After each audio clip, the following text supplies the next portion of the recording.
চট্টগ্রামের সাতকানিয়া লোহাগাড়ার কৃতি সন্তান তরুণ আইনজীবী শহীদ সাইফুল ইসলাম আলিফ এর কবর জিয়ারত ও শোকাহত পরিবারের সাথে সাক্ষাৎ করে সান্ত্বনা ও আর্থিক সহায়তা প্রদান করেন চট্টগ্রাম দক্ষিণ জেলা জাতীয়তাবাদী দল বিএনপির অন্যতম নেতা উত্তর সাতকানিয়া জাফর আহমদ চৌধুরী কলেজের গভর্নিং বডির সভাপতি তরুণ জননেতা আলহাজ্জ রাজীব জাফর চৌধুরী।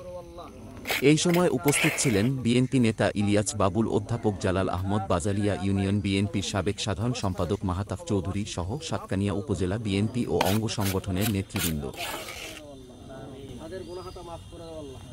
আমাদের গুনাহ মাফ করে দাও আল্লাহ, আমাদেরকে শাহাদাতের মওত দান করো আল্লাহ, দিনের জন্য কবুল করো আল্লাহ। বিন্দু এসেছে আল্লাহ, প্রত্যেকের উপর রহম করো আল্লাহ। সমস্ত দায়িত্বশীলকে দায়ে আল্লাহর ভূমিকা পালন করার তৌফিক দান করো আল্লাহ। সাল্লাল্লাহু তাআলা ওয়া সাল্লামা আলা নবিয়িল হাবিবিল কারীম ওয়া আলিহি ওয়া সাহবিহি আজমাইন ওয়া রাহমনা বিরহমাতিকা ইয়া আরহামার রাহিমিন। আলহামদুলিল্লাহি রাব্বিল আলামিন ওয়া সলাতু ওয়াসসালামু আলা সাইয়্যিদিল মুরসালিন। সামনে সামনে কাকা মাথা দিবি, কাকা মাথা দাও, সামনে সামনে কাকা মাথা দিবি, কাকা মাথা দাও।